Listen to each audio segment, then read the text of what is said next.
Hello friend, this video is part 11th of microservice tutorial. In this video, we are going to discuss about Spring Cloud Sleuth. In last video, we implemented circuit breaker using Resilience 4J.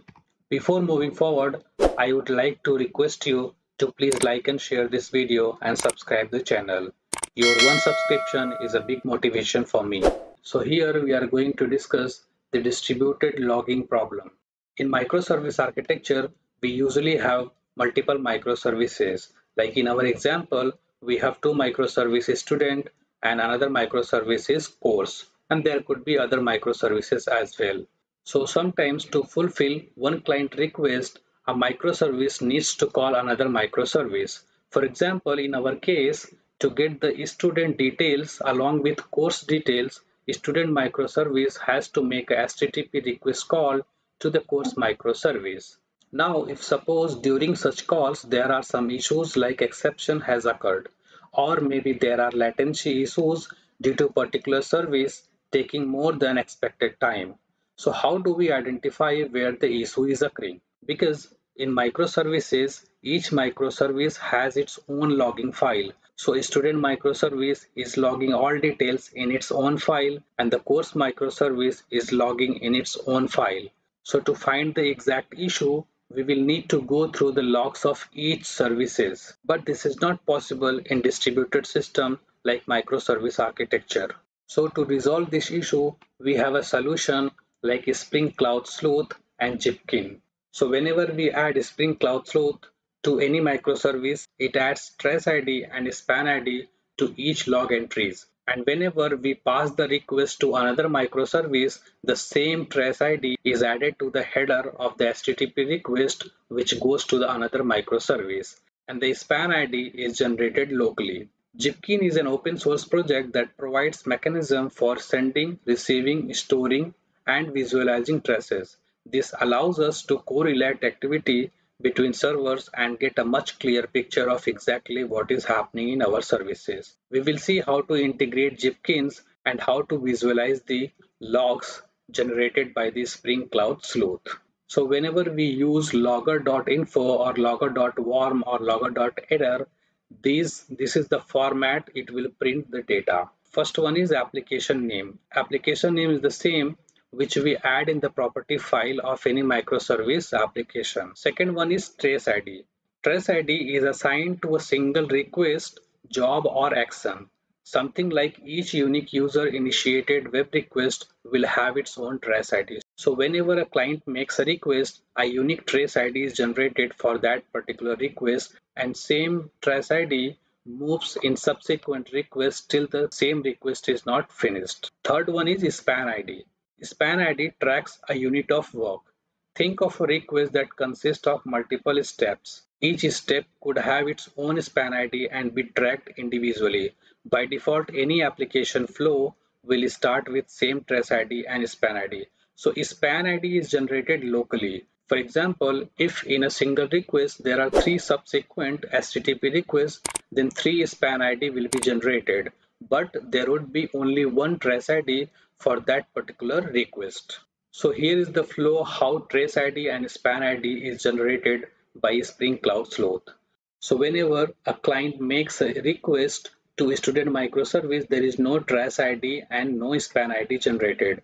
But once that request is received by the student microservice, at the same time one trace ID and span ID will be generated by the Spring Cloud Sleuth. No custom span means whatever span ID is generated, that is been generated default by the Spring Cloud Sleuth. So initially the first span ID is same as the trace ID. Okay, here I have written span ID A, but in starting span ID is same as the trace ID. And since to fulfill that request, student microservice has to make an HTTP request to the course microservice. So at that time, when the student service is making HTTP request, the Spring Cloud Sleuth will add the trace ID in the header of that HTTP request. So the same trace ID will be added and a new span ID will be generated. And the same trace ID and span ID will be received by the course microservice. Here you can see I have written trace ID X, span ID C, which is custom span. So locally, anywhere, if we want to make a custom span, we can create our own custom span and add to the existing custom span. Okay, this also we will see in the code implementation, and in the same sequence, trace ID and span ID will be returned back to the client. So here you see from the starting of the request and to get the final response, the trace ID is same, but the span ID is different and is being created locally for each particular request. Like here span ID is A, which can be equivalent to the trace ID, but here span ID is different, and here we have created our own custom span ID. Now let's see these things in code. Here is our project structure which we created in previous videos. So this is Eureka registry, which is useful for discovery and registry of the applications. And this is the gateway where we use Spring Cloud Gateway, and this is Spring Boot application, which is our first microservice student, and this is course microservice. To add Spring Cloud Sleuth and Jitkin in our project, we need to add dependencies in the pom.xml. So we have to add two dependencies. One is Spring Cloud Starter Sleuth and another one is Spring Cloud Jitkin. Okay, so these two dependencies we have to add to enable Spring Cloud Sleuth and Jitkin. The same dependency I will add in student microservice as well. So this is pom.xml for student microservice, and here I have added these two dependencies, Spring Cloud Starter Sleuth and Spring Cloud Sleuth Jitkin. So from student microservice, we are calling course microservice. So we will be calling this REST API call in student microservice /student/id. So internally what it is doing, first of all, it is getting student details, and then this is making another API call to the course microservice by passing course ID from the student details, which is coming from the student table. Okay, so let's go to this API call. Here you see I am making a REST API call. This is REST template, and I am making a REST API call to http://course service slash course slash ID, and the ID is course ID, which is coming from here. So in this call, I have used course service, which is application name of course microservice, to make the HTTP request call. So here I am logging these details, logger.info calling course microservice API using REST template. And for this logger, I am using SLF4J library. So let's see the course microservice for the same REST endpoint. So this is the REST endpoint /course/id, which we are calling from the student microservice. Once we comes here, we'll get the course ID in the parameter, and for the same course ID, I am getting value from the course table. But before that, I am logging some data. Here I have written logger.info logs before custom span, and after this I am making custom span. So if we want to make a custom span, we have to auto wire this tracer interface. Then we have an instance of this, and we can give a name to that particular span. Like here we have given custom log, so we can give anything here, and then we can add any tag also to this particular custom span. This tag contains key value pair. Here we can add key anything, and then here we can put value based on the key.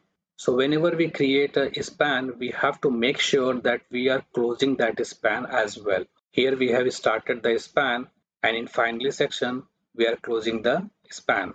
So here in this try block, I have created a new span. So this new span will be active and keep logging till we are not closing that. So after this span visibility is gone, and the previous span will be continued in this logging section.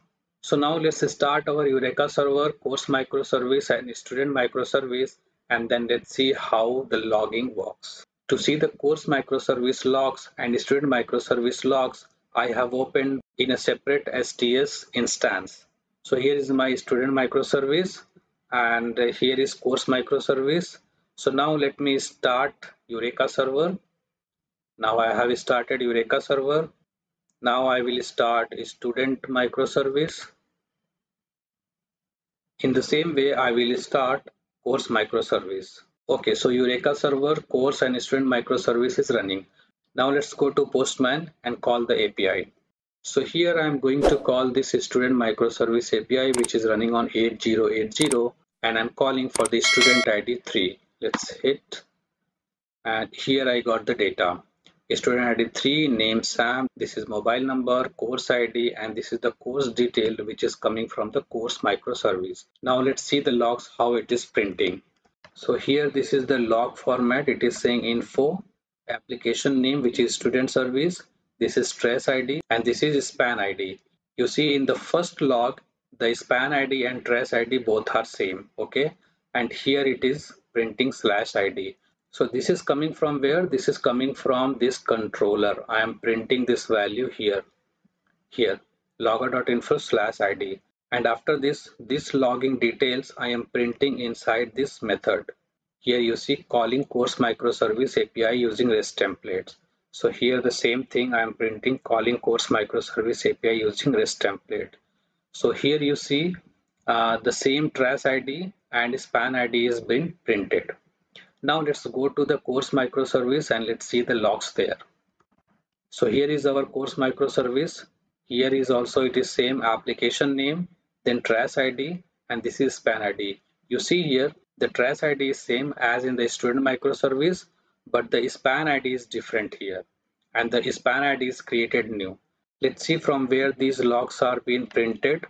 So I'll open the service implementation, and here I am printing. First I am printing logger.info logs before custom spans, and here it is printing the Spring Cloud Sleuth generated default span ID.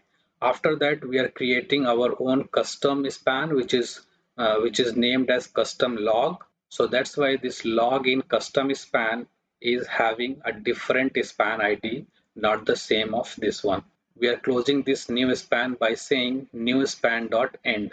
So after that, whatever logger we are printing, that will have the same default span ID which was created before the newly created span. That's why we are having this and this as the same span ID. Okay guys, for this video, in next video we will see how we can visualize these logs in the Jipkin dashboard. If this video is useful for you, then please like and share this video and subscribe the channel.